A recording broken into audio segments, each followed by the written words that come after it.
Right now, I'm going to welcome in Mark Trible of the Courier Post. Morning, Mark. Good morning, Sully. What's happening, boss man? Just get ready for some more football, man. Yes. Same as every Saturday morning in the autumn. Hey, before we get started, kind of an unofficial poll question here this week. What's your take on Gritty? Love him. Love him? You're all in? He's the best thing. Yeah, I'm all in. I think he's hilarious.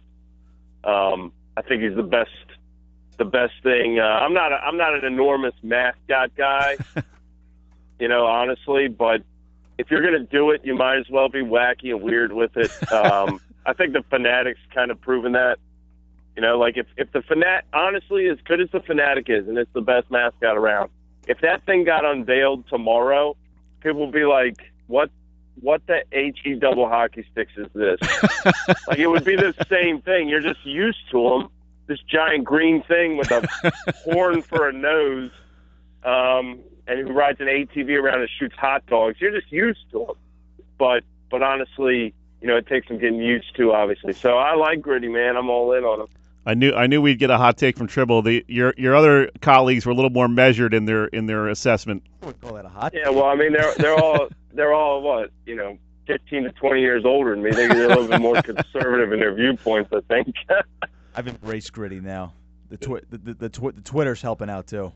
He's the talk of Twitter. It's great, man. You gotta let your if you're gonna be weird with it, you better go all the way. We have enough mundane mascot, honestly. Good for them.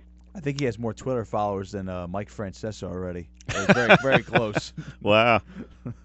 And maybe they should have made Mike Francesa the mascot. I mean, that might have, that's weird.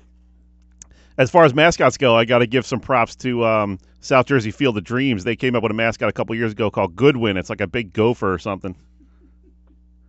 It's legit, though. I mean, they went all out. They got like a professional mascot company to come up with it. So, and that's a great. I don't know if you've ever heard of that, Mark. It's down in Absecon.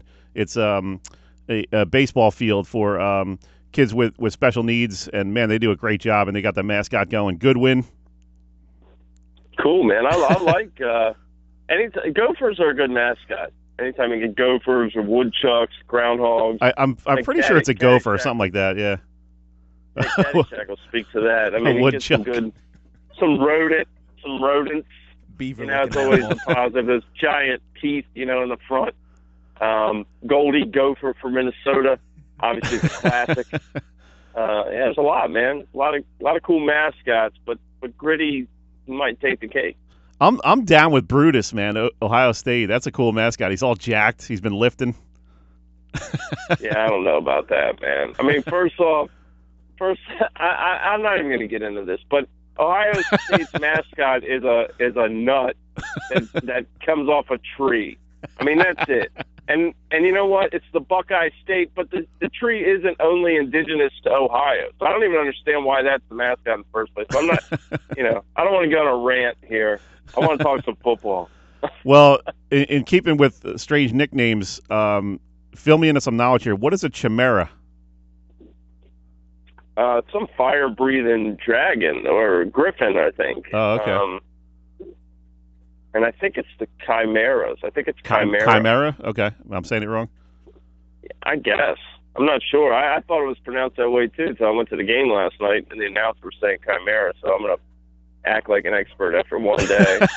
I got what it is. It's a fire-breathing female monster with a lion's head, a goat's body, and a serpent's tail. Sounds like a few of my exes. Oh, yeah. Just a few? Jeez. I feel... it's a really cool mascot, though. They don't have a physical mascot, but the logo, at least, is pretty neat.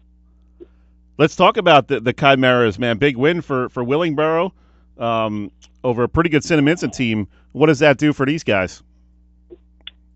Well, I think it showed them what they have in the tank in terms of character, because this is not a team that's been successful in close games recently. And for them to win that one, basically it was homecoming, but it was a neutral field. It was played at Morristown because of the weather the past couple weeks. So I think it was a very big win. You're down 12-0 with 2 minutes left in the third quarter. You had -1 yards of offense in the first half. Wow. find a way to win that game. They stopped 5 drives of Cinnaminstons that went inside their 30. 3 were turnover on down, 2 were interceptions. So they bended, but they didn't break. I think it says a lot to them. I think it's a win you can put kind of in reserve and feel good about it. That being said, they still have to play Woodrow Wilson and Camden here in the next few weeks, which are going to be really tough tests. But Willingboro in Group 1, which is where they are this year, I believe they'll be in Central. And if the playoffs started last week, they would be in the same bracket as Paulsboro. So certainly some intrigue there. I think they're definitely one of the best teams in Group 1. This does not look like a Group 1 team. They have 60 kids on the team, and some of them are enormous. So Willingboro has to feel good about their postseason chances, I think, no matter what happens here, because they are in that tough division with Cedar Creek, Camden, Wilson. I was down at Ocean City last night and against St. Augustine Prep, and obviously the venerable Will Morris was up in the press box. He was trying to explain the playoff system to me. It was like advanced biology in 1989. Yeah, it's not easy. It never gets easier to figure this stuff out, which is remarkable. I really feel like if you took South Jersey and took some of the local reporters, some of the guys that know this thing inside and out, we could come up with the right fields and all the brackets. But why do that when we can create several different formulas that can calculate these things? I don't know, man. It is the way it is. We'll see what happens after this year. The Born Power Index, obviously, is the hot topic. I wrote about that this week, and that's 60% of the formula. It's a formula nobody knows because it's secretive. It's owned by Bill Bourne, who invented it, which is fine because it's a proprietary thing. But if it works well this year, the state might purchase it, offer some transparency. Until then, everybody's just kind of left to guess and wait to see what their number is. Huh. Things are gonna drive me nuts. I said it last night, Dave. I said it last night. It's driving me up the wall, to say the least, with the geography of it, how it's weighted. The Bourne Index is 60% of the PowerPoints. PowerPoints are not exactly the best system anyway. So then you have all these multipliers too. Like Ocean City got 28 points just for playing Prep last night. And to me, that's ridiculous. I mean, they got killed last night, but there's no incentive for the Prep to blow them out anyway. You don't get extra points for blowing people out, which is also ridiculous.